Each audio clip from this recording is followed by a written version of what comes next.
Up Shane, we are talking cars. This is the Renault Kiger, and like a Liger, it's a cross between the Nissan Magnite and the Renault Kwid. At least this is what it looks like to me. In all honesty, I've always wanted to say that. I don't know why. But anyway, join me as we really break it down. Let's look into this really beautiful SUV. Well, crossover that is. Now, just looking at it from the front, you can see that this is quite a busy car. It is quite futuristic. There are one or two design cues which mimic or rather echo the sentiments that this is here to challenge the crossover, the small crossover segment, right? So it also like defines the norm in a sense.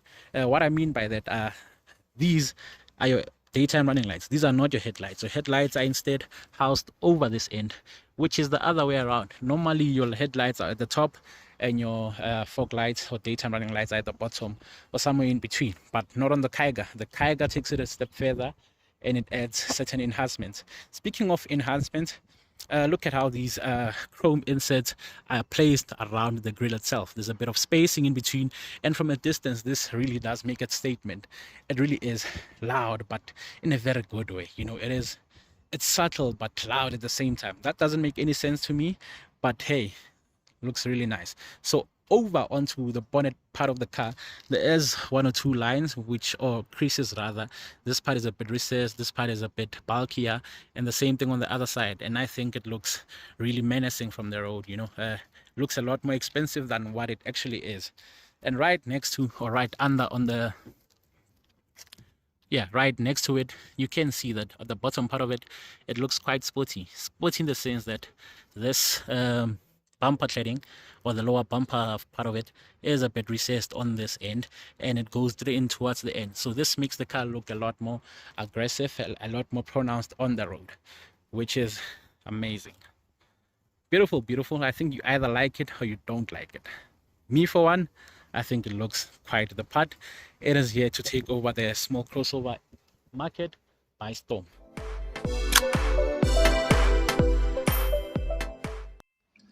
Now onto the rear section of the Kiger, you can really tell that this is quite an extraordinary car. It is quite flamboyant in its looks. Sort of like reminds me of the Toyota CHR, you know, quite interesting. Let's try and get the angle right. Yeah, really interesting car. So what I like from the rear are these C-shaped tail lights, which are in a 3D effect, so you can not only like touch it, but it's a bit recessed on the side. You know, it really is bulky, it's pointy. I like it, you know, really special. Then look at this line that then sweeps through from the side of the rear quarter onto the boot lid. Looks really nice. I think I'm a fan of that. One other thing that I also do like is the spoiler itself. Look at how there's a area which is blacked out in the middle, and then you find your paint on the side, as well as this plastic inserts which grooved or whatever. You know, looks really there's something about it. So speaking of things that are special, look at the black wraparound which then joins onto the rest of the car. Nice, nice, nice. I like. So on this area over here, the car is quite curvaceous. Hopefully you can pick it up from this angle. You know, have a look at those curves. Very nice, ne? Yeah, no, the Kiger is something distinct, that's for sure. And then onto the lower part of the bumper, next to your light deflectors, is your bumper finished in a gloss black treatment. You find your PDC sensors which are housed over there, and I think in this application, or rather in this model, the two-tone color palette matches the theme of the car.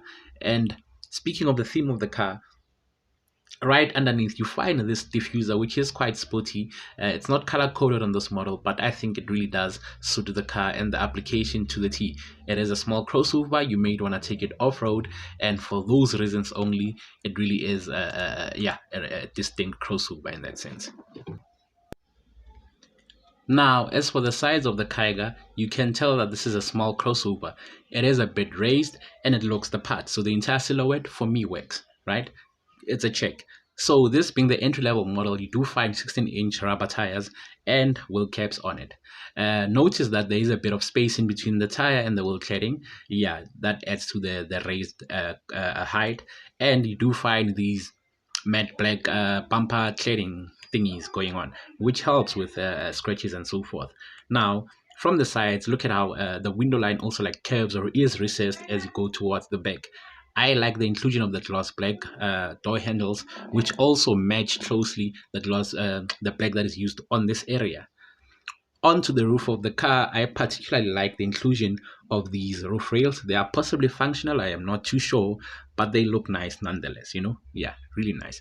And it's a standard affair as far as the side goes, you know? It really is a simple silhouette, but I think it works and it suits the car really well. Speaking of things that suit the car, you know, the black treatment still continues, and I like it on this mirror housing. That is where your indicator is also housed and not over there. That is just for designs. And yeah, it gives a stamp of approval from me. Now, accessing the boot area of the car, you can do so by pressing a button over here, and it goes up just like that. You get a parcel shelf, which is easy to remove and really well designed, because you can also always store one or two things and they won't fall off the car. Right?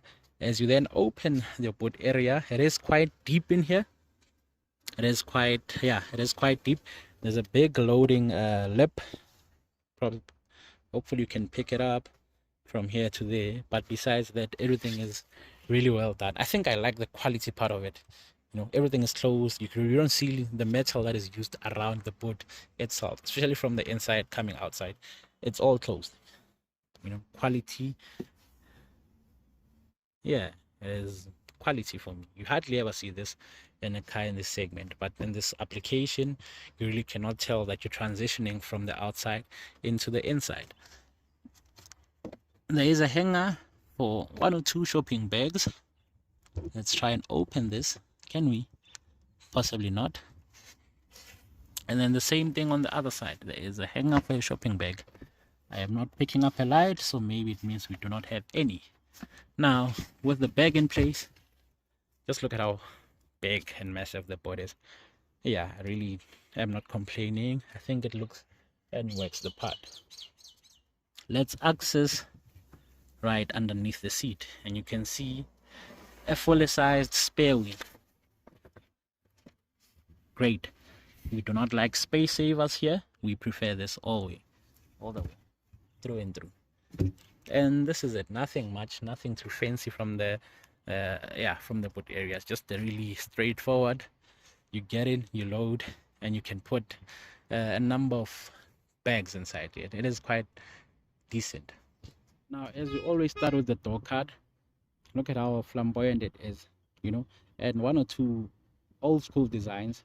One being this button over here. This is what the olden cars would look like, and this is where you'd unlock or lock them. So you can press it down just like that and open it just like that, right? Manual operated.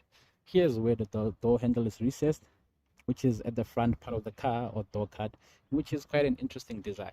So on the top of it is plastic material, which looks really good to the eye. It is a bit prone to scratches, as you can probably pick it up from there, but nothing too bad.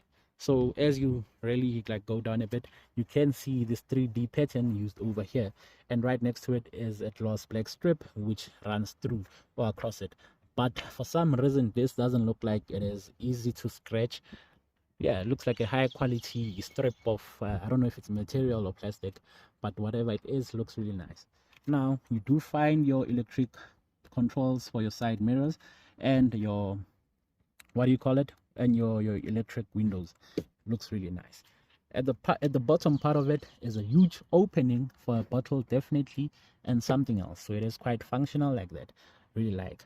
Here's a speaker cutout, and we now access the inside of the car. Now, as you access the inside of the Kiger, one or two clues will tell you that this is a small crossover. This is not a small quid or anything of that sort. By that, I'm referring to the seat itself. Look at how big the space is between the seat mounting point and the seat itself, which then echoes these sentiments that you're in a small crossover, which will offer you a really high sitting position. And I like that, you know. Yeah, the clues are there. So speaking of the interior of the car, look at how nice it actually looks like. This is like first glances, and wow, looks really nice, looks well appointed. And yeah, these are your first impressions. as well as mine. So looking at it in detail, the seats are in a two-tone gray and blackish stitching. I say blackish because it's like a bit of gray inserts in between. I don't know what this material is, but it looks really nice. In fact, it's just a pattern. Yeah, looks very, very nice. Hope you can pick it up. Very, very nice. Well, the middle part of it, yeah, you can see one or two thingies. But otherwise, form and functionality, these look amazing. These are great. They're very comfortable as well. You know, look at how squishy it actually is, and very supportive on your waistline. So these are seats that you can definitely do long distances in. Let's step inside and look at it in detail. As for the interior overview, everything looks well appointed. It is quite fancy looking. I think I can give them credit for going the extra mile when it comes to the interior of the car. For one, I think it is quite neat, not too cluttered, and yeah, everything is where you want it to be. Now, bear in mind, and this is the entry-level model, so don't be surprised for not seeing a touch screen over there. You know, and one or two things that have been omitted, such as your your steering wheel mounted controls. And this is the entry level life, and yeah, from the driver's seat, it feels very comfortable. It is such a nice little car. It's such a nice place to be in.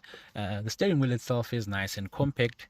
It is flat bottomed over here, which really is nice. You know, feels really good to hold, and yeah, it's made of a quality material. It's quite soft. Now, of course, you do omit your controls, which would otherwise be placed in these areas, but then everything else, everything else is where it should be.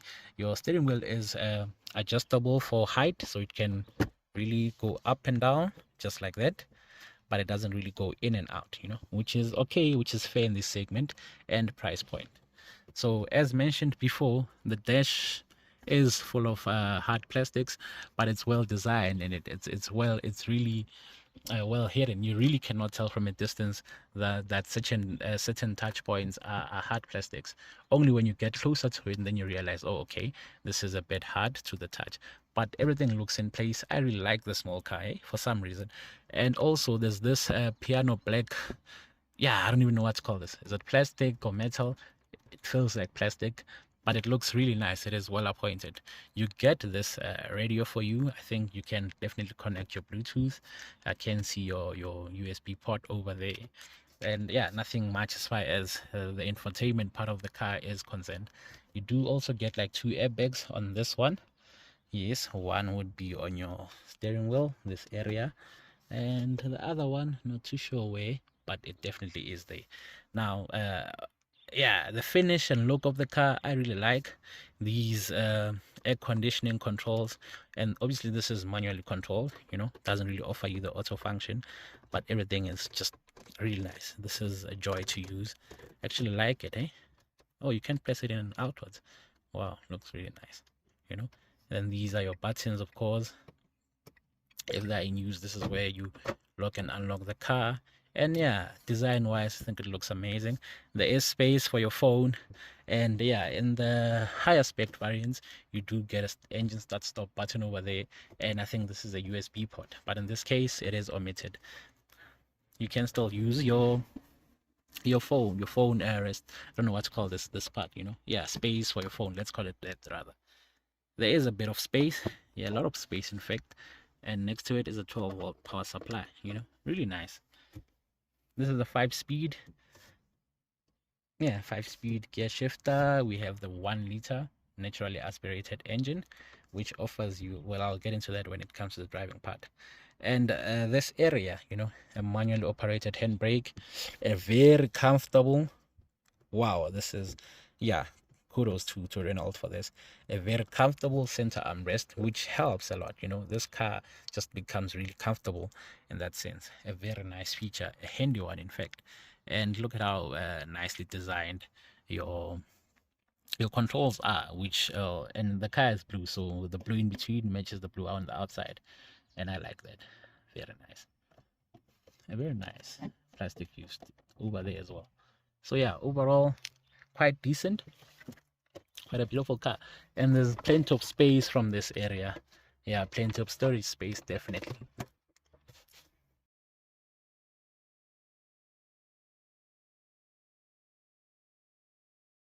Oh, lest I forget, one annoying thing that I don't like with the Kiger is the fact that as you open or pull the door handle, it doesn't unlock for you. Instead, you need to unlock it manually over there. So this is a bit of an annoying feature. Yeah, minus points for that. As for the rear, still, quite a really nicely finished interior.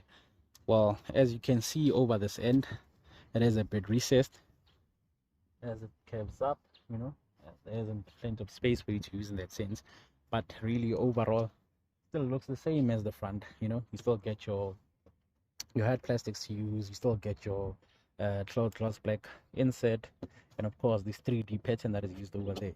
This is where you then operate your window controls, and there's plenty of space on this area over here, so you can store possibly a wallet, a bottle, or something else. There is a speaker cutout as well, which I don't know if there's a speaker there or not, but very nice to have it there. And yeah, as much as this is my driving position, and look at how big your knee room is, leg room, knee room definitely is plenty. Headroom, I'll check it out as soon as I get inside, but otherwise, yeah, very nice.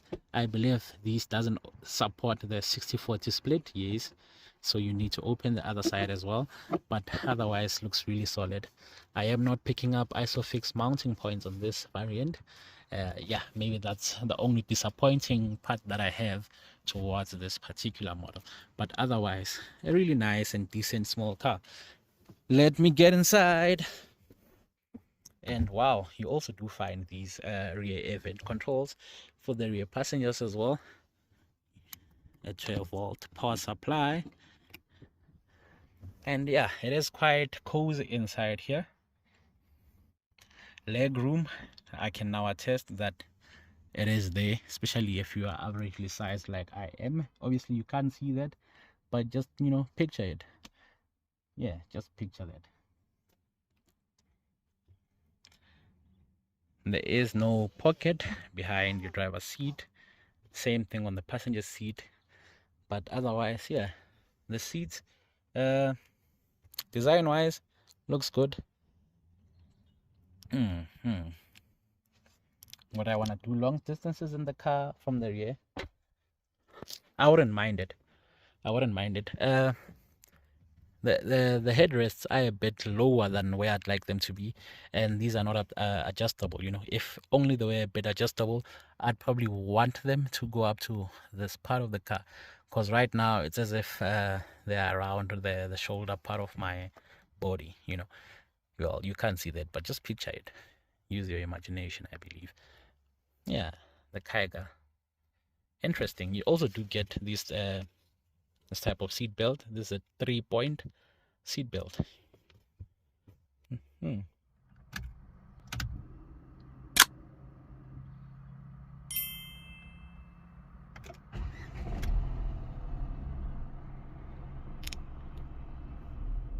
Now, as for piloting the little Kiger, the engine is quite small. This is a 1-liter naturally aspirated unit, which offers you 52 kilowatts of power and 96 newton meters of torque.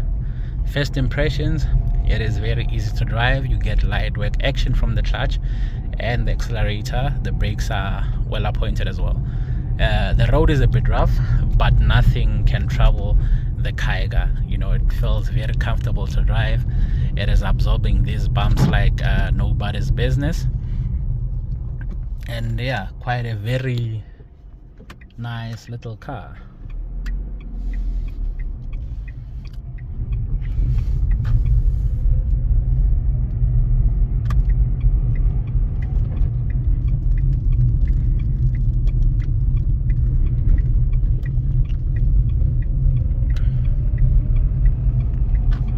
So just gonna give it the beans, foot flat, 3rd gear. It's a small engine, definitely, you can tell, but is it good enough for everyday driving? I think so, especially unloaded. I can't help but feel that this is a very fuel efficient little car. It is very well controlled. nicely weighted and appointed. NVH levels, a bit of wind noise, but nothing that is too obstructive or intrusive. Just fair NVH levels. Noise, vibration, I'm not feeling much of the vibrations. A bit of body roll if I try and be, but a very impressive little crossover. I think it's very comfortable. The seats are amazing. The car feels really nice to drive. Light, as I mentioned, and you wouldn't really tell that you're just in a normal 1-liter engine. It feels like there's a bit more into it, So I'm just gonna try and do a pull quickly if I can. Let's see. Third gear, foot flat. It is screaming for dear life, but would I complain? No.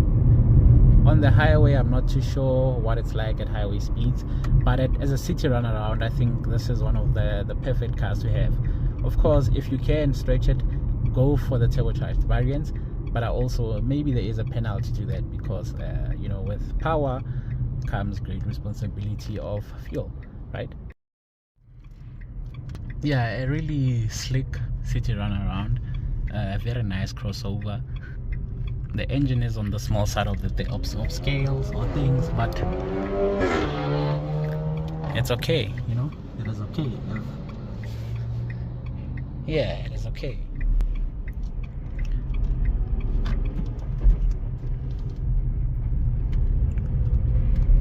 Now the engine is quite small, so as you accelerate quickly or hard, you need to really press the accelerator to get each and every horsepower out of the car. But for a sedated drive, everything is nice and smooth. I feel like I'm sitting high on the car. I have a really I've got great visibility throughout the car.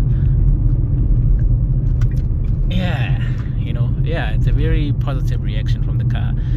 Bumps and whatever is really nicely absorbed. It's very comfortable.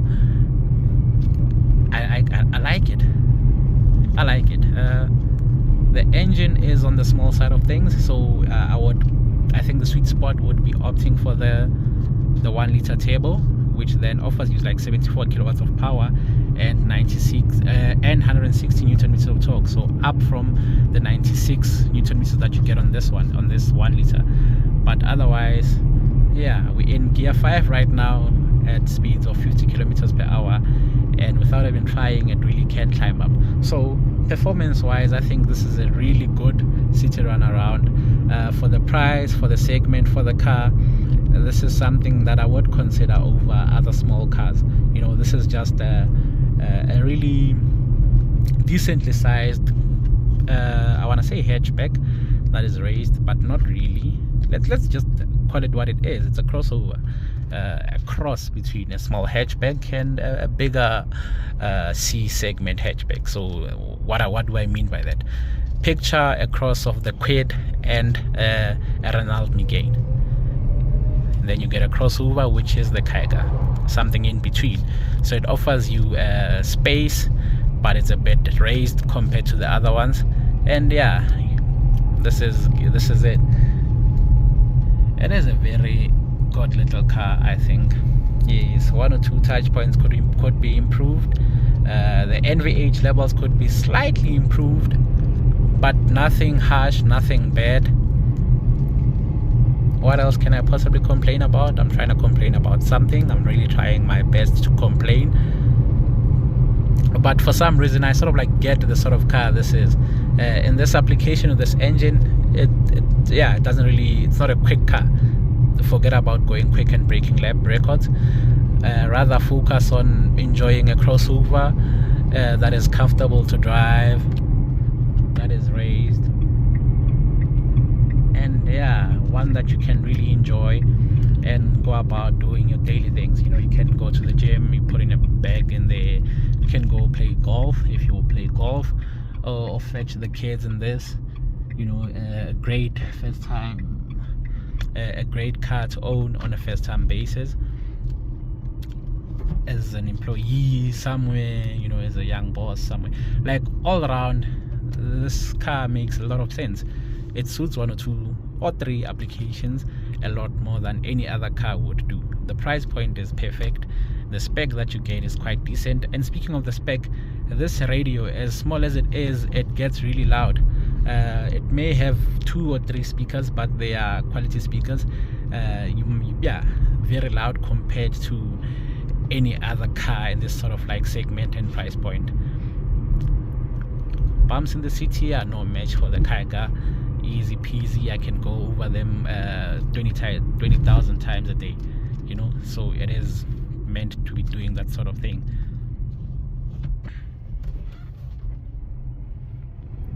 Yeah, the air conditioning unit is also quite strong, so that is a plus point. Hump right now, easy peasy. The gearbox is perfect, nicely weighted.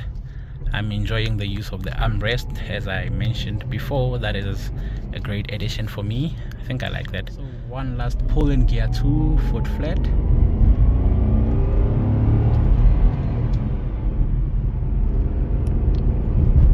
Yeah, as you saw, yeah, that's what you get. So push it a bit to get going, but otherwise drive it sedately and enjoy the convenience and the comfort that you get off the Kiger. A very solid little car, in my opinion. A very good daily car, especially for your runarounds, you know, to the shops and back, the school run, something of that sort.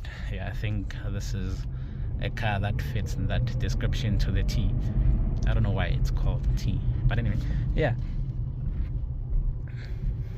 I love going over humps. It's very comfortable, and even though the engine is a bit loud as you press on, it's not really annoying. Like, doesn't piss me off like it would in any other car. You know, it screams a bit, but yeah, you can sort of like forgive it and understand that, okay, just a 1 liter. What I'm asking you to do is a bit, yeah, it's a bit tricky, but otherwise, yeah, man, I think I'd enjoy driving this car to work every day. Definitely would.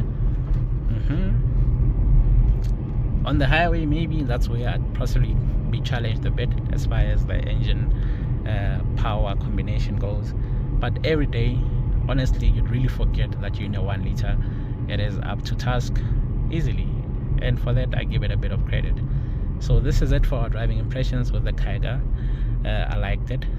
I think it's a solid car. It's a solid offering, and that's how you should look at it. It's a crossover on a small with a small engine and a big heart. The heart is quite big. Everything else is, yeah, solid. In closing, what are my thoughts? So you get a 2-year service plan, so it caters for 2 services, and a 5-year or 150,000 kilometer warranty.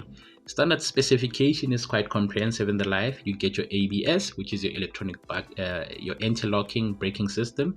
You get your EBD, which is your electronic brake distribution. You get 2 airbags, one for the driver, one for the passenger, and your park distance control, which are parking sensors to help you park the car.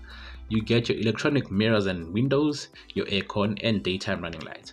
So when it comes to pricing, out in the open market, I was able to source the Life which had like 5,000 kilometers, and it was priced at 200,000 rands. Funny enough, that is the same amount I could source the Zen, which had like 19,000 kilometers on the clock. So you may ask, what is the Zen? So when it comes to hierarchy, there are 3 models on offer.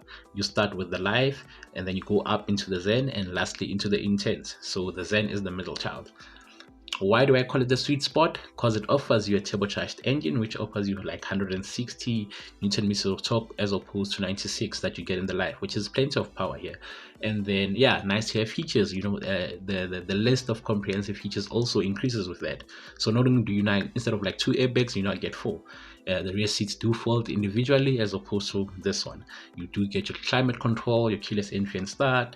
You get your electronic stability control on the turbo models. You get your possibly your wireless charging pads, that nice screen to have, you know, for your infotainment, and so much more. So that's why I would opt for the Zen.